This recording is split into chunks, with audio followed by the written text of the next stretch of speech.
Good afternoon from Eastern Tennessee.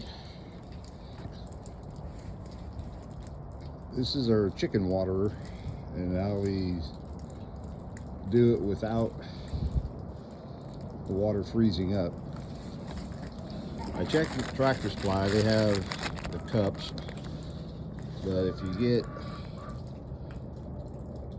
these off Amazon, they have similar ones that don't have the cup. They look just like these at Tractor Supply, but they're for the bottom of the bucket.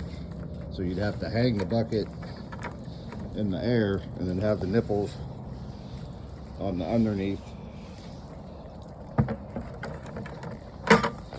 not on the side. I prefer them on the side, that way I can just set them on the ground and they don't get as tore up, and it helps keeping them warm. You can have a water, this is the one we had all the chickens in Florida. This was our water, is black, which it got hot in Florida, so we had to keep this in the shade. Up here, if you have I think that's like a 50-gallon barrel.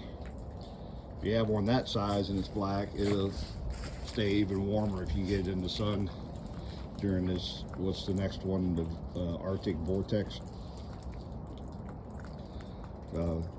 The instructions that come with this will tell you there's you drill a 1/8 hole. What I did is I went with the 11/32.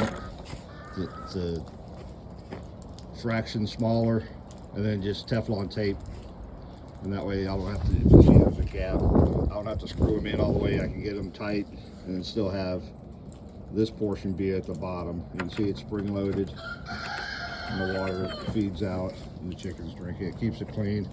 You keep them full when it's real cold, then the ice will all be at the top, and then the loose water will be at the bottom, and the chickens can still drink water. You don't need a water heater or some kind of tank heater to place underneath it.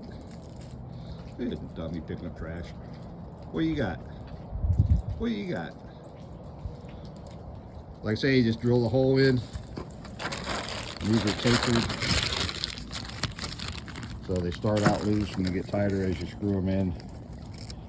Like I say, if you put the Teflon tape, if they're self-tapping, but when I did the 11/32, I also tapped them for 1/8. That was part of the reason I did, but you can see they would be self-tapping, but there's a spring inside there. There's an O-ring on the outside. If you don't have the spring in it, it's a bottom feeder, or it just uses the gravity to feed them.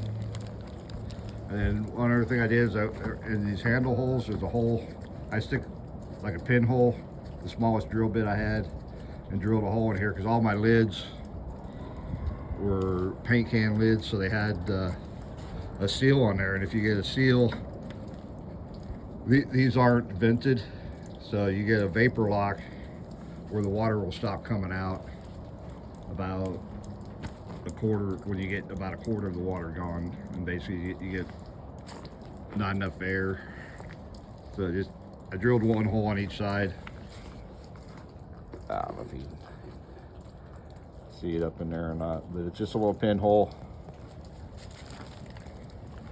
I did one on both sides. I did them where these are, so if it's free from other bugs trying to get into the water. And that's another reason I did just pinhole. I didn't want it big enough to where mosquitoes and stuff can get in there and lay their eggs.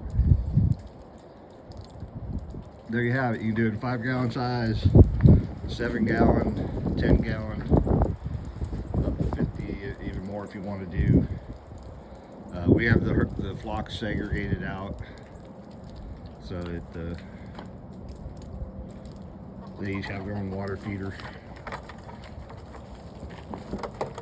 And today, this is the white flock or leghorn, the Orphingers, the brown, the other coop has the black ones. I put 3, I usually have it backed up against something, and I put a thing from the railroad plate to keep it from sinking in too much. There's the other one over there. It's made the same way. Let me get out of here.